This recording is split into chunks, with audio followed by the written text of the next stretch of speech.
Welcome to another in-session piece. This time around you join me on the banks of a rather drab-looking Brasenose 2 on the Linear Fisheries complex. Now it's only a couple of days since it's reopened due to the prolonged closed period where the lakes were all flooded up here, and I don't really know a lot about what's been going on, but you know what, I haven't been up here for quite a while now and I just wanted to get back out on the bank, have a go and hopefully try and catch a few fish. So like I say, we've come on to Brasenose 2. Now I arrived here first thing this morning on the gate. It's Monday today. I was second in line. We haven't had any swims closed, no privileges.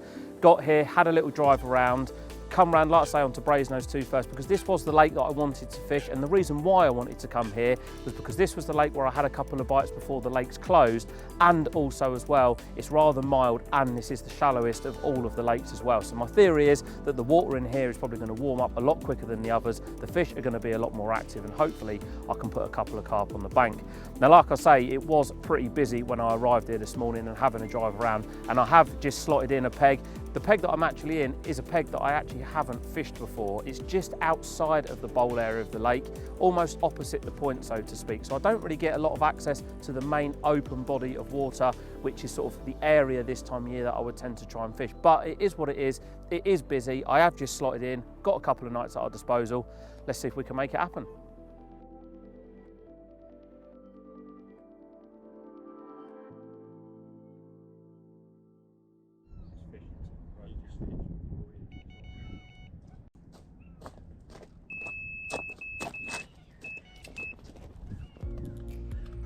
Well, one thing that you can always guarantee with Brasenose 2 is that you're never far away from the fish.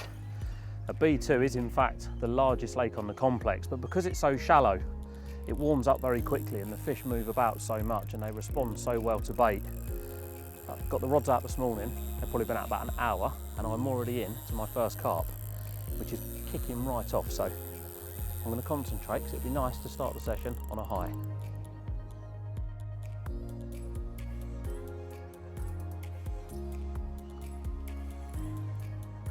So what I'm actually doing, well, I do it a lot when I'm fishing at Linear, is I don't actually aim to lose the lead when I get a bite, and the reason why I don't is because when the lead stays on, the fish are a lot easier to control. Now the pegs, as a lot of you will know up here, are quite close together, and there's nothing worse than when fish start kiting and they start taking other lines out. It's just something that happens, you know, it happens everywhere, but it does happen up here, and by keeping the lead on, it just means that you can keep the fish sort of down a lot lower and they come in a lot straighter line. And I've had a little bit of issue, this one has started to kite, but another little tip as well is if the fish starts to kite, play it with the rod facing towards where it's kiting, because what you generally find carp do is they'll always pull against the pressure. So if you're pulling them this way, they're naturally going to try to go that way. So if you just point your rod at exactly where they're kiting, 9 times out of 10 they come back, and I've managed to get this one back under control, and it's just in the margins now, so I'm going to concentrate, because like I say, it'd be nice to hit the ground running, wouldn't it? Right, looks like a decent fish to be fair. Come on. Yes, that's a good start to the trip. I'm going to get this one sorted, rod's back out, we're off to a good start.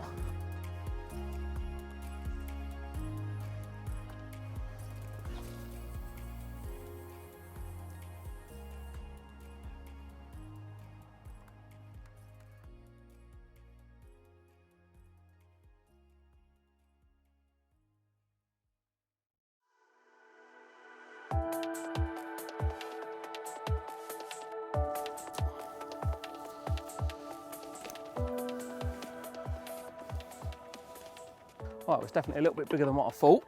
Let's have a lift up, shall we? Oh yeah, that'll do.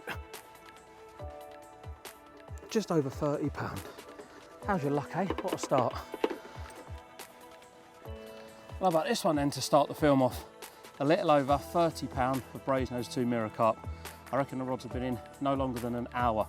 And since I've had this one, or in fact whilst I was playing this one, I got done on my other rod. And yeah, I've re-spotted and I had a bit of an occurrence on my middle rod as well. So definitely out there. Yeah, the hunch to come on here after the lakes had opened back up has definitely paid off. Hopefully the first of many. Lovely.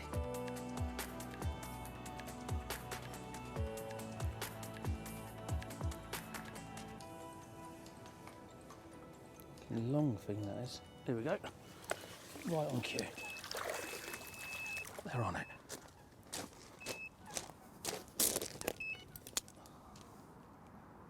Fish on. Well, this just shows the importance of getting the rod back out straight away and putting some more bait out. No sooner as I put that first one back, I'm in to another carp.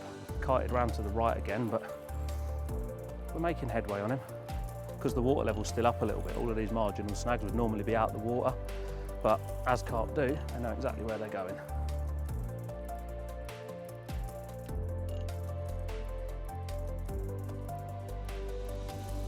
Here we go, another one. Double take this time though, so we're gonna have to get that one in, and then come off of this one.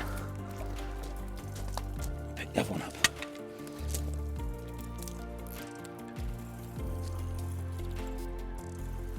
And that's the result.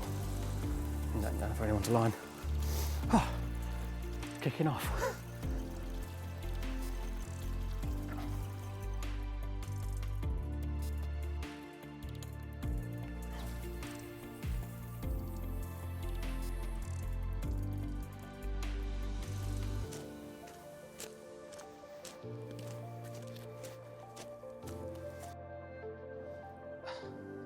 Here we go then. A proper Brasenose 2 meatball, but you know what? I don't care what they look like. When you're getting bites at this time of year, they all count. Right on cue, the plane's just gone over, but you know what? That ain't gonna stop me from rambling on, is it? Been a great start so far, and this is the reason why I wanted to come on to Brasenose 2. If any lake on the complex was gonna do bites after the closed period, it was always gonna be this one. I just love fishing on here. It's nice, easy, simple fishing. Find a clear spot, put a bit of bait out, and the action can be non-stop. Like I say, this is now the second one that I've landed. I've also had an aborted take as well. Rods have been out no longer than maybe 2.5 hours. And yeah, it seems like everything that I'm doing with this chat, there's just more noise. So I'm gonna put this one back, and I'm gonna focus on getting another one. Off you go, me old mate. On to the next one.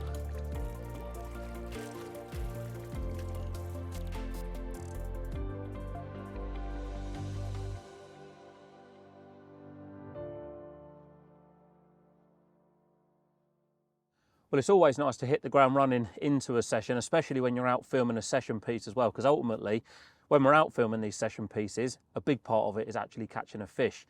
But I just want to talk a little bit now about the peg that I'm in. Now, I have fished linear for a lot of years, as I'm sure you will all know by now.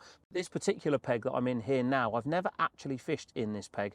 I fished the peg along to the left, but I've never got in there, more so purely because there's a little car parking space right behind it, and it's always a very, very popular swim. But the peg that I'm in is swim number 28, I believe it to be, which is on the riverbank of Brasenose 2. And it's when you look at the swim on paper, it's actually a very, very good swim because you've got the point directly opposite you, and it almost funnels not into a narrow channel. It's probably about 240, 250 yards across to the point, but it's the area where the fish would patrol to get from what would be the narrower end of the lake out into the bowl area, which is where they spend a lot of time. Now, the biggest rule of fishing on Brasenose 2 is to try and find a clear spot. Now, I know this is going to sound crazy, but you want to find the most obvious clear spot that you can away from any weed, because of all the lakes on the complex, believe it or not, Brasenose 2 is the only one that really sort of shoots up the horrible smelly onion weed. Now, for those of you that will know what onion weed is, it is vile. Fishing anywhere near it, no matter wherever I fished in the world, I have just never, ever done very well. A lot of the other lakes that I would go to, I'd be looking at maybe finding like sort of more intimate areas, so to speak, but always somewhere that's quite clear to present me bait on. But on Brasenose 2, I'm looking to find the most obvious piece of gravel or clay, because there's quite a lot of clay in here as well, and clip up slap bang in the middle of the spot. Not worrying about touching the edge of the spot or the front side of the spot, right in the middle of the spot. And the reason for this is I want to make sure that my rigs and bait are as far away from this smelly onion weed as physically possible. Again, I know a lot of people might be thinking right in the middle of the clear spot, it's not the one, but your bait is away from all of this weed. And believe me, if you're chucking bags around on here, you will know that when you bring them back in, if it hasn't gone off, it's because it's covered in that onion weed. And I don't know, I've just never ever caught very well on it. So like I say, this particular peg, I've never actually fished in here before, but my general rule, like I always say to people, clip and fish to a distance that you're comfortable with. As it stands at the minute, I've got sort of a southwesterly wind that's sort of coming into me at a slight angle, which does make fishing at distance a little bit harder just because you've got the bow in the line to contend with. So what I've done is I've chucked out, found a real nice, perfectly clean gravel area at a distance that I'm happy to cast at, which is a little over 100 yards. In this weather, it is a perfect distance for me to cast, and I know that throughout the duration of my session, I'll be able to bait and fish that spot accurately every single time. And I think that, again, like I say, is one of the biggest keys. Find the clear spot. You know, if you come in here and you smack a lead out at say 110, 115 yards and you find a clear spot, and there, right on cue, is another bite. So yeah, find a clear spot, get a bite.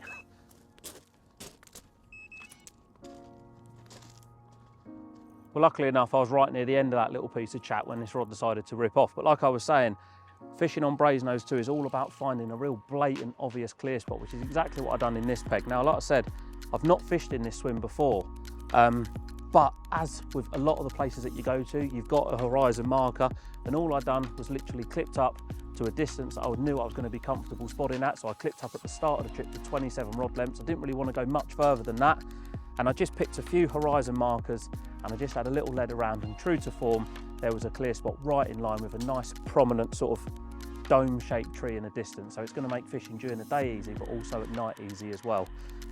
And yeah, I started the trip with 8 spoms. A couple of them went a little bit wayward, I'm not going to lie. I was fishing last week and I was fishing where I had to cast a bit shorter, so I was a little bit rusty, but managed to get 8 bang on the money. And I've got 3 rods over the top. And then all I've done after each bite is just put 3 out. And I think this is, again, one of the things where a lot of people make mistakes. They put 8 spoms or 10 spoms out to start with, get a bite, and then they want to put half a bucket in. You know, you've had a bite, putting 8 spoms out, don't put loads more in. It's a matchman's mentality, little and often, keep the bites coming. And that seems to be what's working now. So yeah, I know I say it, I'm going to focus on getting this one in, because there's a lot of big fish in Brasenose too, believe it or not now. You've probably got 6 or 8 40-pounders. And the beauty with these fish is because they was all stocked at the same time, is they all feed together. So whilst you're catching maybe smaller fish, that next bite could be a big fish. So yeah, everyone counts.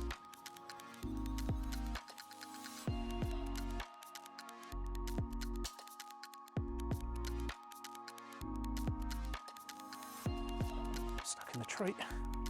Here we go. Oh, here's a pretty one. Here we go. Yeah. Haha.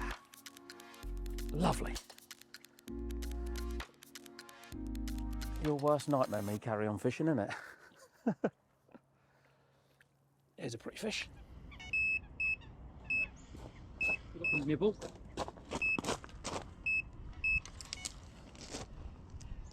Well, no sooner had that one gone in the net, I clipped the rod back up, fresh hook bait on, chucked it back out, just about to make a little bit more bait up, middle rod, drop back to the floor, I'm in again. Brasenose 2 in the winter. Unbelievable action. In we go. Join your mate in here. Oh. Well, if I'd have lost that, I said it was about 3 times the size, but another one.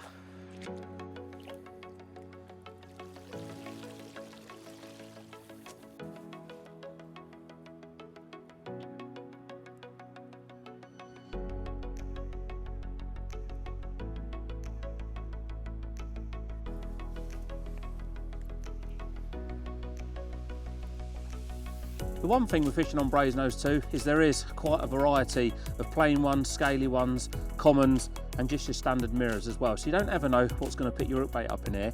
And like I've said a couple of times already, this one here is probably touching 20 pound. The lake record in here is a little over 46 pound. It's probably backed up by about 4 or 5 other 40s. Now, whilst it's nice catching these, you know, oh, it's going to kick, you know that all the while you're getting bites, one of them big uns is never that far away. Well, that one I've just shown you and this one here were part of a double take. Again, another really nice, lively, scaly Brasenose 2 carp. I'm not going to take them up onto the mat. A quick little show to you there. I'm going to slip them back. Lovely. Off you go, my old mate. Oh, that water is freezing. Absolutely freezing.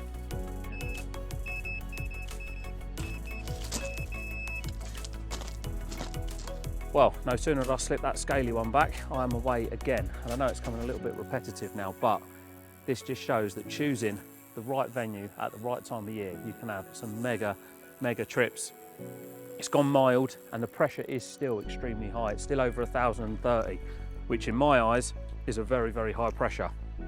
Watch the tree there, is a very high pressure, but with Brasenose 2, because it's a lot shallower, sort of all across the lake really, you can still fish down on the bottom and catch the fish sort of how you want to catch them really. I'm not saying I wouldn't catch them on zigs, but given where I'm fishing in between a couple of anglers, I probably wouldn't want to be playing them on zigs just because of how hard they fight and just the risk of sort of things going wrong. So you can fish down on the bottom, the water's warming up, it's rolling over in the wind, the fish are clearly responding to a bit of bait. Like I say, I'm in again. So yeah, it's only the first day. Still got 36 hours to go yet. And again, a lot of the time people say, oh, don't you get bored? Don't you just want to reel in at night? Absolutely not, I love it. I'm always fishing, always got a smile on my face no matter where I go. And like I keep saying, that next bite could rip off and it could be a proper monster.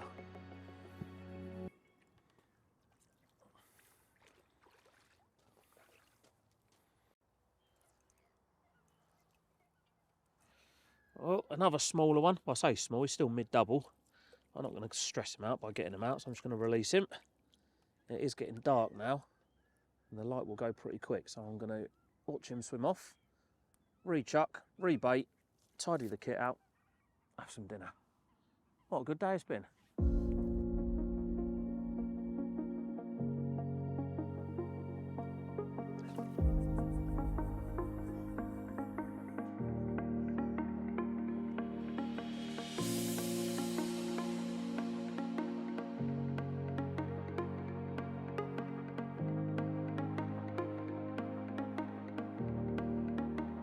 Well, what a brilliant day's fishing it's been today. Didn't actually expect it to kick off quite like it has done. Normally, when the lakes have been closed for a long period of time due to a lot of floodwater going in, it does take a couple of 3 weeks to sort of get them back up and going again. But Brasenose 2, like I've said before, is a great venue to sort of get started. And it's normally the first one that kicks back off just because it's shallow. With the weather that we've got coming on now, it's a lot more mild than what it has been. Windy, it turns the water over and it just warms it up and it just gets them moving. And as well, there's quite a lot of anglers, and I think that's very important. You know, a lot of anglers on lakes, especially in the winter, that is going to get the fish moving around. Leads crashing in will get carp moving around more than anything else. But if you've had a good day, obviously you're going to start prepping for the night, and that's literally what I'm doing now. Now, one of the things that I always say to people, and they always say to me, is like, how are you so efficient when you're fishing? And sort of not make it look easy, but I don't have to go too far or dither about, for want of a better word, because everything I have is to hand. And what I do is almost set up and then I pack up, you know. And I'm sure as anglers you're all going to be watching this and you'll be able to relate to this next bit. We spend ages getting our kit ready. I've got another bite, second time today.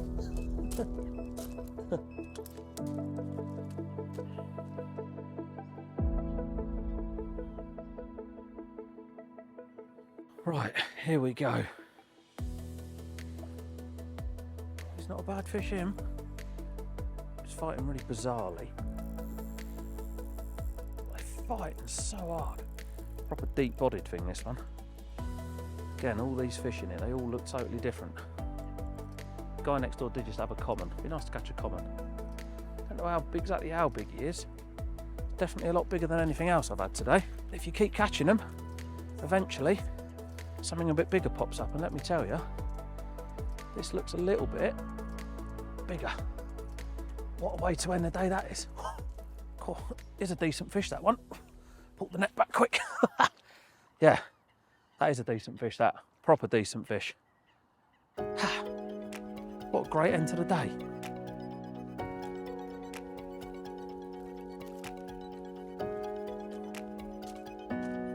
She's heavy.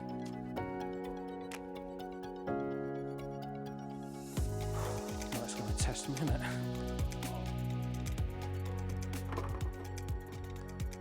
That's what we come for. 38.5. That'll do. And that is exactly what I mean. You can get multiple bites out of B2, but all the whilst you're catching them, the big one's never far away, and that's proved it. Brace of 30s today, that one there, 38.5. How's your luck? Well, I don't quite know what to say. It's definitely been worth coming on to Brasenose 2 for this session piece. Have a look at this bad boy. 38.5 pound of absolute whopping Brasenose 2 mirror carp. Like I've said before, pick the lake that you want to fish with the conditions that you're faced with. And again, one thing I will say, it's high pressure. High pressure normally screams zigs. Yes, if I'd have probably put zigs out, I may have potentially caught the same amount, if not more fish. But this is furthermore to my theory that big fish are big, like me, because they eat. They're down on the bottom where the food is. 38.5 pound of January mirror carp. We ain't even done the night yet. Brothers, charge the batteries. Nearly 10 pound bigger in here as well. As nice as he is to catch. We go again. Oh, it's made my day. Made my winter. The size of it. Big old pig down on the bait. Off you go.